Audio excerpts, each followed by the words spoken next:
மருந்து விற்பனையை அனுமதிக்கக்கூடாது என்பதை வலியுறுத்தி திருவள்ளூரில் மருந்து வணிகர்கள் பதாகைகளை ஏந்தி ஆர்ப்பாட்டத்தில் ஈடுபட்டனர். திருவள்ளூர் ரயில் நிலையம் அருகே தமிழ்நாடு மருந்து வணிகர்கள் சங்கம் சார்பில் ஆர்ப்பாட்டம் நடைபெற்றது. இந்த ஆர்ப்பாட்டத்தில் மருத்துவரின் ஆலோசனை இல்லாமல் இணையதளம் மூலம் மருந்து பொருட்கள் விற்பனை செய்யப்படுவதால் போதை மருந்துகள் மற்றும் கலாவதியான மருந்துகளின் நடமாட்டம் அதிகரிக்கும் ஆபத்து இருப்பதாகவும், முறைப்படுத்தப்படாத ஆன்லைன் மருந்து விற்பனையால் நோயாளிகளின் பாதுகாப்புக்கு பெரும் அச்சுறுத்தல் ஏற்படும் என்பதாலும், முறையான சரிபார்ப்பு இன்றி மருந்துகள் விநியோகிக்கப்படுவதால் ஒரே மருந்து சீட்டை பலமுறை பயன்படுத்தும் அவலநிலை, ஆன்டிபயாட்டிக், போதை தரக்கூடிய மருந்துகள் தடையின்றி கிடைப்பதற்கு வழிவகுக்கும், செயற்கை நுண்ணறிவு மூலம் உருவாக்கப்பட்ட போலி மருந்து சீட்டுகளை பயன்படுத்தி மருந்துகள் விற்பனை செய்யப்படுவதால் மருந்து எதிர்ப்பு திறன் அதிகரிக்கும் ஆபத்து இருப்பதாகவும், கொரோனா காலத்தில் நடைமுறைப்படுத்தப்பட்ட தற்காலிக தளர்வுகளை பயன்படுத்தி ஆன்லைன் நிறுவனங்கள் மருந்து விதிகளை மீறி வருவதாகவும், எனவே ஆன்லைன் மருந்தக செயல்பாடுகள் தொடர்பான அரசாணைகளை மத்திய அரசு உடனடியாக திரும்பப் பெற வேண்டும் என்பதை வலியுறுத்தி 100க்கும் மேற்பட்ட மருந்து வணிகர்கள் பதாகைகளை ஏந்தி ஆன்லைன் மருந்து விற்பனைக்கு எதிராக கோஷங்களை எழுப்பி ஆர்ப்பாட்டத்தில் ஈடுபட்டனர். மேலும் திருவள்ளூர் மாவட்டம் முழுவதும் 500க்கும் மேற்பட்ட மருந்தகங்களை மூடப்பட்டு இருப்பதாக பொதுமக்கள், நோயாளிகள் என அனைத்து தரப்பினரும் பாதிக்கப்பட்டுள்ளனர். இன்று தமிழ்நாடு முழுவதும் அகில இந்திய மருந்து வணிகர் சங்கத்தின் வழிகாட்டுதல்படி சுமார் 45,000 மருந்து கடைகள் மூடப்பட்டுள்ளன. இது ஆன்லைன் மருந்து வணிகத்திற்கு எதிராக நடக்கும் பந்த் ஆகும். வெறும் அர்ஜென்ட் மெடிசன் ஷாப் மட்டும்தான், ஒரு 5,000 கடை ஹாஸ்பிட்டல் அட்டாச்சு மட்டும்தான் திறந்திருக்கு. மற்றபடி 45,000 கடையும் காலையிலேருந்து எல்லாம் மூடி இருக்கும். இங்கே திருவள்ளூரில் மாநில செயலாளர் அசோக் ஆகிய என்னுடைய தலைமையில் ஒரு 200க்கும் மேற்பட்ட மருந்து வணிகர்கள் ஆர்ப்பாட்டம் நடத்தி கொண்டிருக்கிறோம். திருவள்ளூரில் கிட்டத்தட்ட 100% எல்லா கடையும் மூடி இருக்கு மாவட்டத்தில், ஒன்லி ஹாஸ்பிட்டல் அட்டாச்சு தவிர. எதுக்காக இதுன்னா, ஆன்லைனில் மெடிசின்ஸ் கிடைக்கிறது ஒரு பெரிய ஆபத்தாயிட்டு இருக்கு. இது நமக்கு அந்த கொரோனா பீரியட்ல ஒரு சென்ட்ரல் கவர்மெண்ட் நோட்டிபிகேஷன் கொடுத்தாங்க, பப்ளிக் வெளியே வர முடியாதுன்றதுனால வீடுகளுக்கு டெலிவரி பண்ணலான்னு ஒரு சின்ன நோட்டிபிகேஷன் தான், இது ஆக்ட் கிடையாது, ஒரு டிராஃப்ட் தான் கொடுத்தாங்க. இதுக்கு எதிர்த்து நாங்கள் ஆல்ரெடி ஹைகோர்ட்ல, டெல்லி ஹைகோர்ட்ல ஆர்டர் வாங்கியிருக்கோம். இது வித்ரா பண்ண சொல்லி சென்ட்ரல் கவர்மெண்ட்டை இன்சிஸ்ட் பண்றோம். ஸ்டேட் கவர்மெண்ட்டுக்கு சம்மந்தம் இல்லை.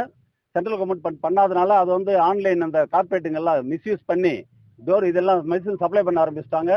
ஏஐ மூலமா அவங்களே ஒரு போலி பிரிஸ்கிரிப்ஷன் கிரியேட் பண்ணி, இன்னைக்கு பாத்தீங்கன்னா நீங்க டெய்லி வர பேப்பர்ல போதை மருந்து, போலி மருந்து எல்லாம் பேப்பர் நியூஸ் வருது. போதை மருந்துன்னு ஒண்ணு கிடையாது. ஒலி நிவாரணி, தூக்க மாத்திரை, மனநோய் மாத்திரைங்களை தான் அளவுக்கு அதிகமாக பயன்படுத்தும் போது இது தவிர போதைக்காகவும் இது வந்து இதுவாக அடிக்ட் ஆகிடுறாங்கல்ல யங்ஸ்டர்ஸ். இது இன்னைக்கு சர்வசாதாரணமா வெளியில இருந்தா கிடைக்குது. நான் சேலஞ்ச் பண்றேன், எங்க பாரம்பரிய மருந்து வணிகங்கள்ல போய் உங்களால ஒரு 2 தூக்க மாத்திரையோ 2 இந்த வீரியமிக்க மருந்தும் வாங்க முடியாது. ஆனா கணக்குல இன்னைக்கு ஒரு 100 அட்டை 500 அட்டை எல்லாம் பேப்பர்ல டெய்லி வருது. உங்களுக்கு இந்த இது பாத்தீங்கன்னா தெரியும், டெய்லி பேப்பர்ல வந்துட்டு இருக்கு. கவர்மெண்ட் வந்து ஒண்ணுமே கண்டுக்காம வெளியில இருந்து எங்கேருந்தோ வருது, அகமதாபாத்ல, டெல்லியில இருந்தோ, ஹைதராபாத்ல இருந்தோ வந்துட்டு இருக்கு டெய்லி.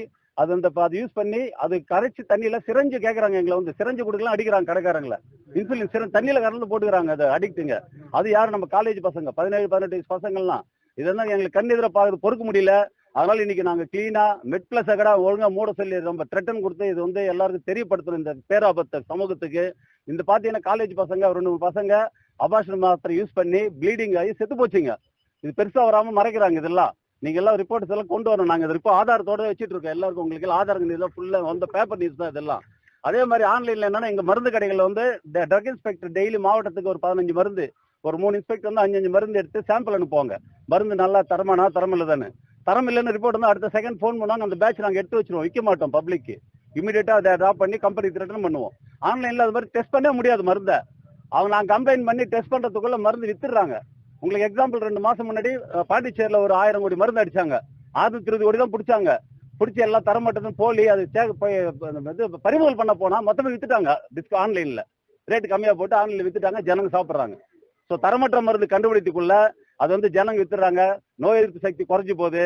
டோசேஜ் எப்படி சாப்பிடுன்னு தெரியாம, மருந்தாளர் வந்து அட்வைஸ் இல்லாம மாத்தி சாப்பிட்டு அந்த ஸ்டீராய்டு ட்ரக்ஸ் எல்லாம் இர்ரெகுலர் டோஸ் எடுத்து எல்லாம் சின்ன குழந்தைங்கடா, 1 வயசு குழந்தைங்களா டிராப்ஸ் அது இது ஆன்லைன் தெரியாம பேரண்ட்ஸ் எல்லாம் வாங்கி கொடுத்து டோசேஜ் தெரியாம அடுத்த வருஷம் என்ன ஆகும், அந்த மருந்து வேலை செய்ய மாட்டேன், அதோட ஓவர் டோஸ் போக வேண்டியிருக்கு.